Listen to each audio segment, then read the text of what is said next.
kepada siapa saja. Nanti regulasinya dan seterusnya itu ada.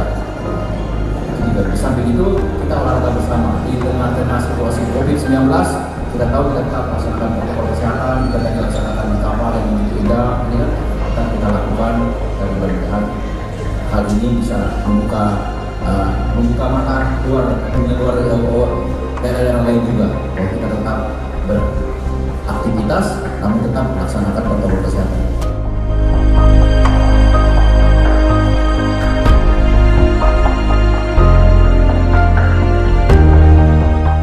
Sesuai dengan tema kita hari ini, saya mengimbau kepada kita semua, indahnya suatu kedamaian yang terjadi di Provinsi Aceh saat ini. Mari kita gelorakan kebersamaan dalam membangun Aceh yang lebih maju ke depan.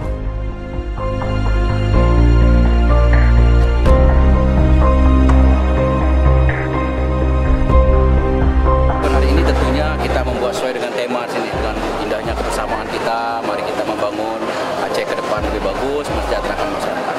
Dan kemudian difungsikan sesuai dengan regulasi yang ada yang sudah direncanakan. Jadi Pulau Aceh itu salah satunya ini Pulau Bereh dan Pulau Nasi kita. Potensi di sini cukup bagus, perikanan dan direncanakannya sudah lama sebenarnya.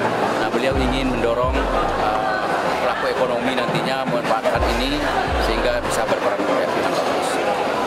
Samping itu kita lihat keindahan alamnya tadi, pantainya yang begitu bagus ya Bu ya, kita